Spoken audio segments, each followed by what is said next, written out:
Salut les 20 joueuses et 20 joueurs, bienvenue dans cette 20 jeux de vidéo. Ici Swatch et aujourd'hui nous allons déguster Morph. Je vous montre comme ça, Morph.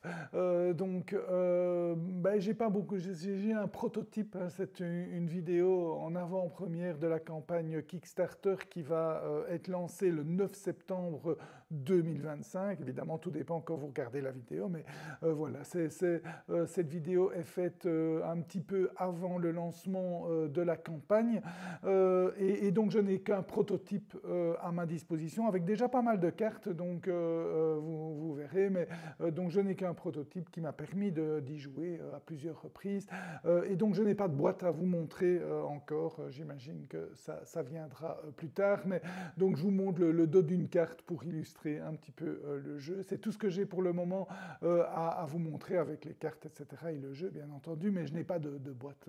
Bref, donc nous allons déguster Morph, un jeu de cartes à collectionner pour 2 joueurs, réalisé par Léandre Proust, qui est l'auteur et l'éditeur. Si vous vous souvenez, Léandre, ce n'est pas son premier jeu, il a fait déjà quelques jeux, dont Clash of Decks, qui est quand même déjà pas mal connu, puisqu'il est connu pour un petit peu casser les codes du monde du jeu actuel. Clash of Decks avait été proposé, si je ne me trompe, si je me souviens bien, à 0 €, ou en tout cas très bas, un prix très bas. Je pense que c'était 0 €. Je vous laisse me confirmer ça. Mais en tout cas, voilà, il a un petit peu cassé les codes avec ce Clash of Decks où on pouvait mettre un petit peu ce qu'on voulait comme prix et donc un jeu à très faible coût pour l'acheteur final. Clash of Decks qui a quand même pas mal marché, il y a eu pas mal d'extensions, etc. Donc voilà, c'est déjà un petit succès pour Léandre. Et maintenant, il se lance dans un jeu encore plus ambitieux, puisque c'est un jeu de cartes à collectionner pour 2, et qui casse aussi les codes. Donc il reste dans son idée d'être un peu disruptif. Et ici, pourquoi il casse les codes? Parce que il laisse les joueurs proposer, utiliser l'illustration qu'ils veulent. Donc, les cartes, en fait, sont comme ceci. Donc vous voyez, il y a un trou, mais ce n'est pas tout à fait vrai. Donc elles ont une illustration qui est proposée. Mais dans le jeu final, ici c'est un proto, j'ai pas le jeu final, mais dans le jeu final, vous pouvez, en poussant sur l'illustration, l'enlever de la carte et mettre l'illustration que vous voulez à la place. Vous pouvez bien entendu utiliser l'illustration qui est proposée, mais si vous voulez utiliser d'autres illustrations, ben, vous pouvez aussi. On aime, on n'aime pas. En tout cas, c'est sûr que personne ne l'avait fait avant, donc en tout cas à ma connaissance. Donc c'est assez disruptif et donc assez intéressant. Personnellement, je préfère utiliser les illustrations du jeu, mais ça c'est une question de goût. J'ai pas envie non plus de mettre des cartes d'autres jeux, de cartes à collectionner à la place. Je préfère les garder pour jouer à cet autre jeu. Donc voilà, ça c'est une question de goût. Mais en tout cas, ça a le mérite d'être original. Et on pourrait même imaginer mettre des dessins à soi ou à ses enfants, ou je ne sais pas. Donc c'est un petit peu comique, c'est un côté comique. Mais le jeu, c'est vrai qu'il présente un peu ça et s'est mis un petit peu fort en avant, je pense, dans la communication que j'ai reçue. Mais il n'y a pas que ça. Il y a toute une profondeur, des mécaniques un petit peu nouvelles dans les jeux de cartes à collectionner. Et moi, j'ai vraiment bien aimé la mécanique du jeu, comme le jeu était tendu, comme le jeu était... c'est un jeu d'affrontement, donc on s'affronte, on ne va pas faire des rêves ou aller faire des voyages. Non, non, ici on s'affronte et il y a des trucs assez sympas, une gestion de deck. Mais je vous laisse, je vous explique ça tout de suite. Voilà donc une partie en cours de Morph avec évidemment le matériel du proto qui sont des cartes. En fait, toutes les cartes sont slivées. C'est un petit peu obligatoire parce que, comme vous avez vu dans l'intro, les cartes, les illustrations sont détachables. Donc si vous utilisez d'autres illustrations ou même les illustrations du jeu, mieux vaut sliver les cartes. Donc ici, ce que vous voyez en bleu, c'est le dos des cartes, c'est le sleeve. Donc voilà, ça fait un petit peu bizarre de voir toutes ces cartes bleues. Je vous explique dans un instant à quoi elles servent. Mais donc vous avez les paquets des joueurs. Ici, c'est une partie en cours. Donc vous avez la défausse, le paquet à piocher, même chose, le paquet à piocher et la défausse de l'autre joueur. Les deux joueurs, chaque joueur a son champ de bataille. C'est le champ de bataille du joueur de gauche. Ça, c'est le champ de bataille du joueur de droite. Et au milieu, vous avez les deux prodiges ou les deux leaders. Enfin, ils s'appellent prodiges ici. Et c'est le front, en fait. Hein. Ici, c'est le front du champ de bataille. Vous verrez dans la mécanique, c'est important. Donc, d'abord, comment est-ce qu'on constitue un deck? Donc, Morph, comme vous voyez, c'est 6 couleurs. Eh bien, donc, les cartes sont de 6 couleurs possibles. Ici, dans le proto que j'ai reçu 4 couleurs, donc vert, jaune, mauve et rouge, mais il y a encore 2 autres couleurs qui seront ajoutées dans le jeu final. Donc, et comment est-ce qu'on constitue un deck? En fait, on va commencer par choisir un leader. Il y a pas mal de leaders différents, vous verrez ça dans la campagne. Ici, dans le proto, j'en ai reçu 2. Et chaque leader a une capacité spéciale qu'on va pouvoir activer au prix en général de mana. Vous voyez ici, il coûte une mana, lui aussi, il coûte une mana pour activer son pouvoir. Et chaque leader donc donne un pouvoir et aussi 2 couleurs possibles de cartes. Donc vous le voyez ici, en fait, ce leader-là permet de jouer avec un deck avec des cartes vertes et jaunes, et ce leader-là permet de jouer avec un deck avec des cartes mauves et rouges. Donc vous n'êtes pas obligé de suivre totalement les couleurs du leader, c'est-à-dire qu'un deck peut avoir une seule couleur. Donc je ne sais pas si dans le produit final il y aura des leaders monocouleurs, mais en tout cas ce leader-là permet de jouer un deck mono-jaune ou mono-vert sans problème. Même chose pour l'autre. Donc vous devez vous constituer un paquet de 40 cartes exactement, ni plus ni moins, 40 cartes dont les couleurs correspondent aux couleurs du leader. Et chaque carte, vous voyez ça en bas de la carte, a des points. C'est écrit en tout petit, mais par exemple celui-là c'est 12, je ne sais pas si vous le voyez parce que c'est pas évident. Ici c'est 3, mais c'est juste la qualité de ma caméra qui fait mal le zoom, je pense. Mais voilà, donc chaque carte a des points on va dire de puissance, c'est un nom spécifique, mais oui, donc c'est bien des points de puissance, je confirme, je viens de vérifier. Donc chaque carte a des points de puissance, et en fait votre deck ne peut pas contenir plus de 200 points de puissance. Donc les limitations pour le deck, c'est respecter les couleurs du leader, 40 cartes exactement, et maximum 200 points de puissance, ce qui est pas mal du tout. Hein. Donc imaginez un joueur qui a des cartes hyper fortes, ces cartes ont certainement des points de puissance assez élevés, et donc oui, on ne peut pas mettre tout ce qu'on veut, on devrait être limité, et donc l'un dans l'autre, si les points de puissance sont bien faits, les decks vont s'équilibrer, et ça donnera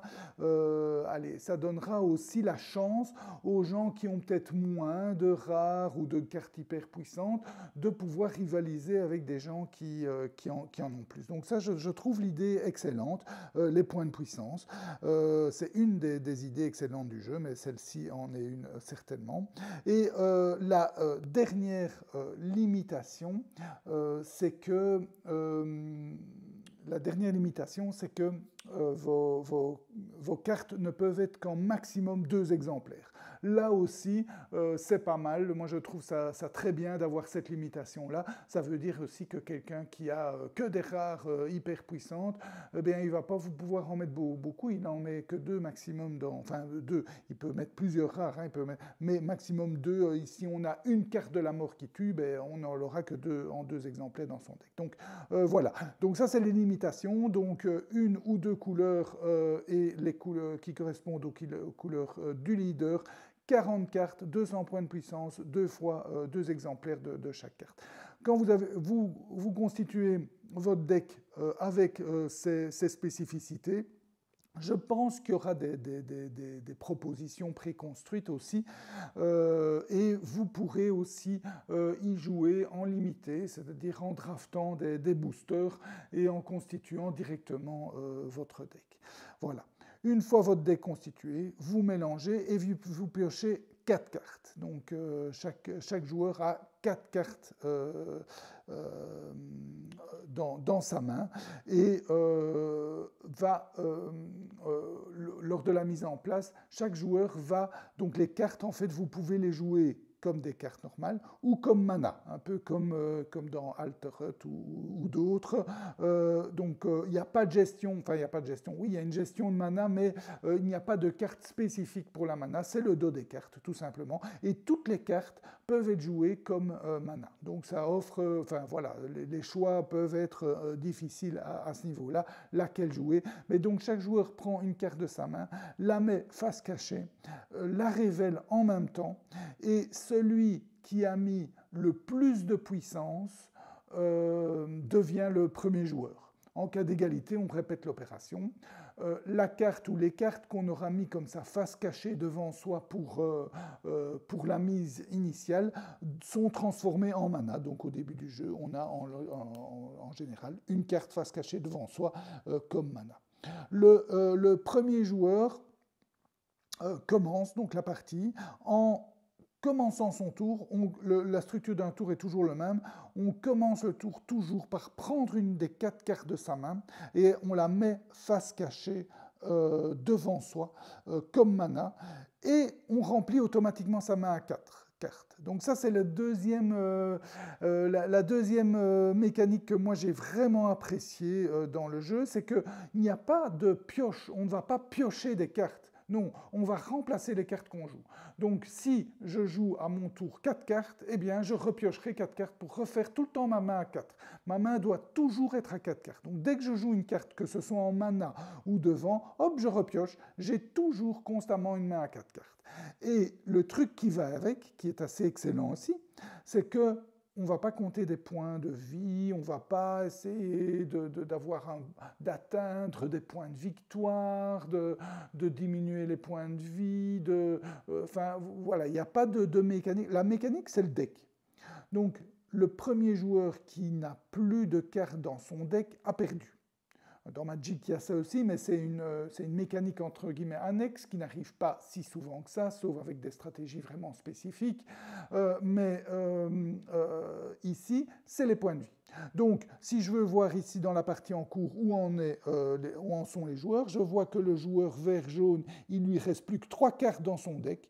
Donc, il est proche de la fin, tandis que le joueur rouge-mauve en a encore une série, donc lui, il est assez relax. Donc voilà, ça c'est les points de vie, c'est les cartes qui sont dans le deck de chaque joueur. Et donc, ce côté où, quand je joue une carte, je la remplace, ça va évidemment diminuer votre point de vie. Donc déjà, vous commencez votre tour en mettant une carte, vous êtes obligé de commencer le tour en mettant une de vos 4 cartes face cachée comme mana, vous la remplacez, hop, vous perdez un point de vie. Vous jouez une carte au-dessus, vous la remplacez tout de suite, hop, vous perdez un point de vie. Vous pouvez, à votre tour, et ça arrive, jouer 4 cartes, 4 cartes créatures sur votre champ de bataille, eh bien, pouf, vous piochez 4 cartes. Donc, évidemment, jouer beaucoup de cartes va vous rendre un certain avantage dans la bataille, mais va vous perdre des points de vie. Donc, c'est tout cet équilibre, évidemment, avec des decks spécifiques qui vont jouer là-dessus, des decks qui vont faire en sorte que vous allez mettre pas beaucoup de cartes, vous allez mettre des cartes surpuissantes. C'est un petit peu la philosophie du deck rouge-mauve, on va jouer pas énormément de cartes, mais des cartes assez puissantes pour tenir le coup.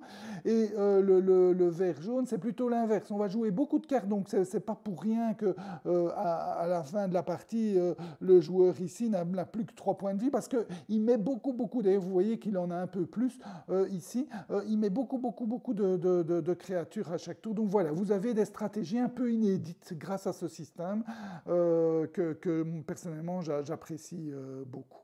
Voilà, donc, première chose à son tour, la première chose qu'on fait, on joue une carte en face cachée comme mana, on la remplace, et puis après, on peut jouer autant de cartes qu'on veut de sa main pour, dans son champ de bataille.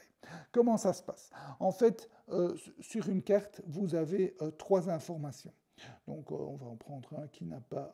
bon, ils ont ici toutes les mêmes informations. Ici, par exemple, prenons celui-là. Donc, le 2 en bleu, c'est son coût en mana. Donc, je dois, pour l'invoquer, le jouer de ma main, je dois taper 2 mana et je le mets en jeu. Quand je le mets en jeu, imaginons que c'est comme ça, quand je mets en jeu, je choisis sur quelle rangée de mon champ de bataille je le mets, et je le tape. Donc imaginons que je choisisse la première rangée, et je le tape. Je le tape, ça veut dire que après, pendant la phase de combat, je n'attaque pas avec les cartes avec lesquelles que je viens d'invoquer.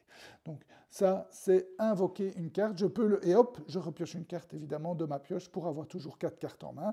Et si j'ai encore des manas disponibles et que je veux, je ne suis pas obligé, je peux jouer d'autres créatures de ma main soit au-dessus, soit en dessous, en sachant que mon champ de bataille comprend maximum 4 cartes sur la ligne du dessus et maximum 4 cartes sur la ligne du dessous.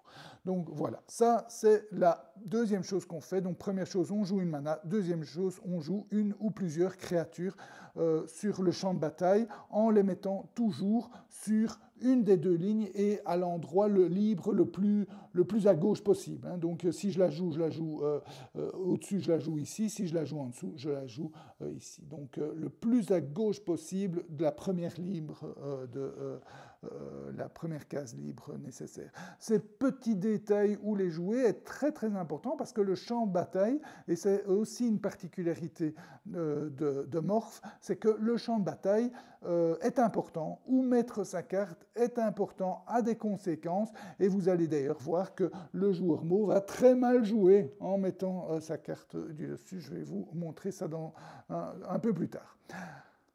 Quand le joueur a fini de mettre ses cartes, il va attaquer.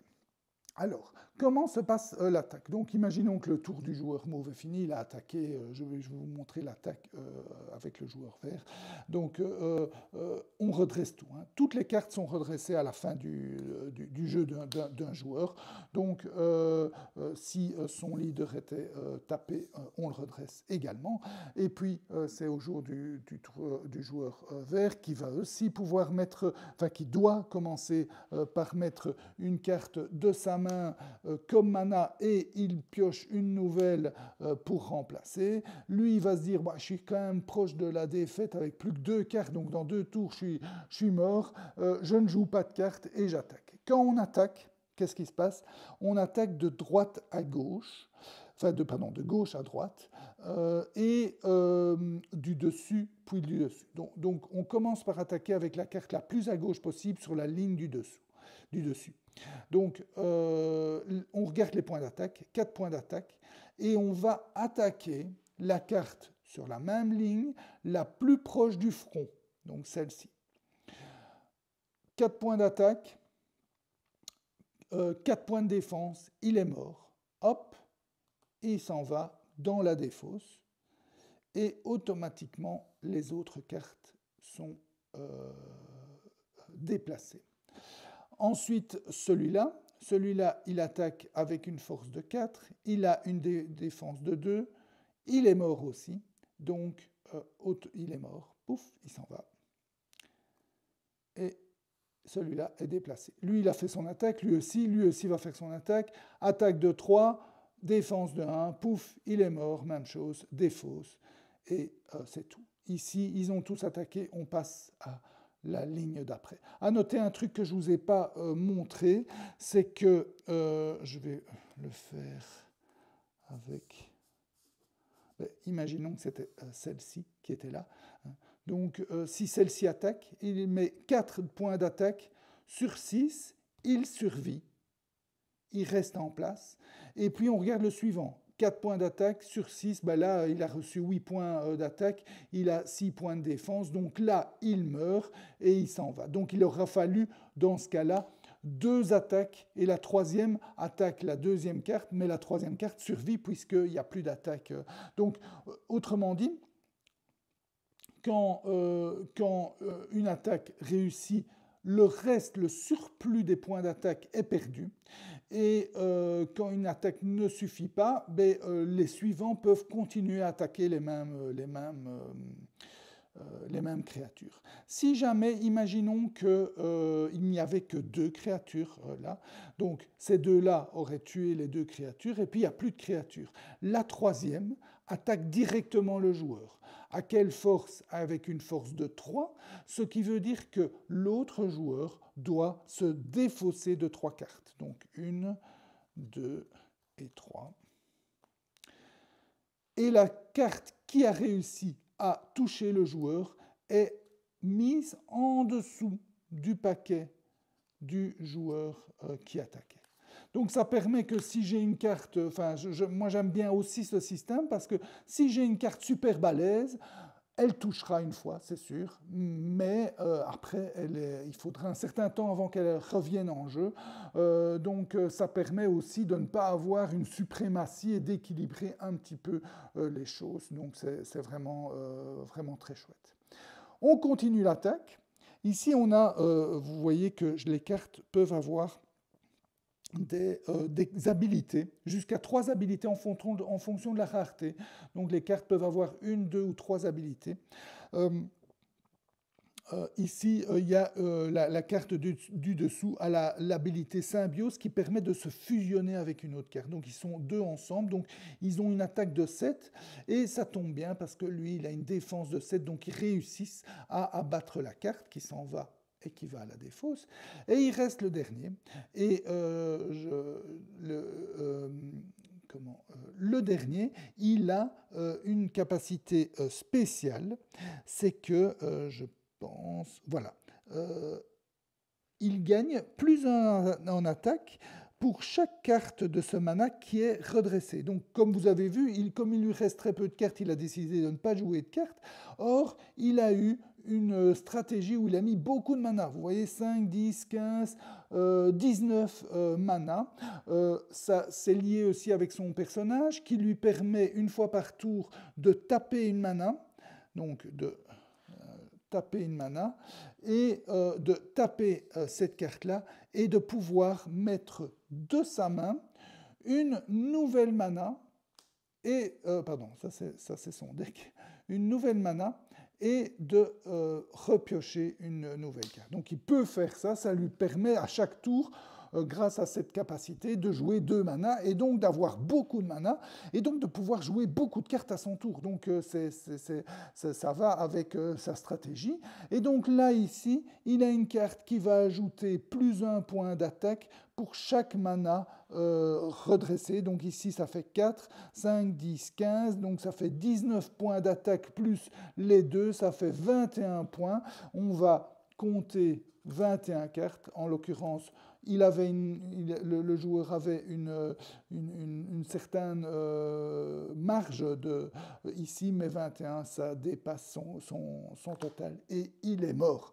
Et vous voyez, quand je vous expliquais que c'était mal joué, hein, donc je vous avais dit, il avait mis sa carte là, c'était mal joué, il aurait dû la mettre ici, puisque, si vous vous souvenez,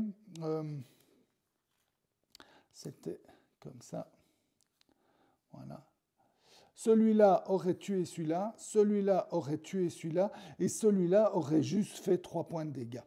Alors, et s'il l'avait mis là, à la fin de son tour, il aurait été redressé, et donc les deux auraient attaqué ces deux créatures-là, et il n'aurait pas mis autant de points de dégâts dans la vue. Bon, je ne dis pas qu'il aurait survécu encore beaucoup de tours avec des puissances pareilles d'attaque, mais voilà, en tout cas... ça aurait été un peu mieux joué. Et c'est pour vous expliquer aussi que le placement, hein, sur quelle ligne je mets ma carte, est important, puisqu'on peut arriver à supplanter, à être plus nombreux que l'adversaire et donc à viser directement le paquet adverse. Les capacités des deux leaders ici, enfin des prodiges ici, ben celui-là, il va ajouter un point d'attaque à une des créatures, à celle qu'il veut, en tapant une mana, bien entendu, et autant de points d'attaque qu'il a de créatures. Donc ici, il ajouterait 4. Et les créatures ont différents pouvoirs. Je ne vais pas les parcourir ici, mais ils sont assez sympas. Il y en a qui vont, quand ils sont retirés du champ de bataille, ils se transforment en mana, donc c'est pas mal. Il y en a d'autres qui ne meurent jamais, qui retournent dans le deck.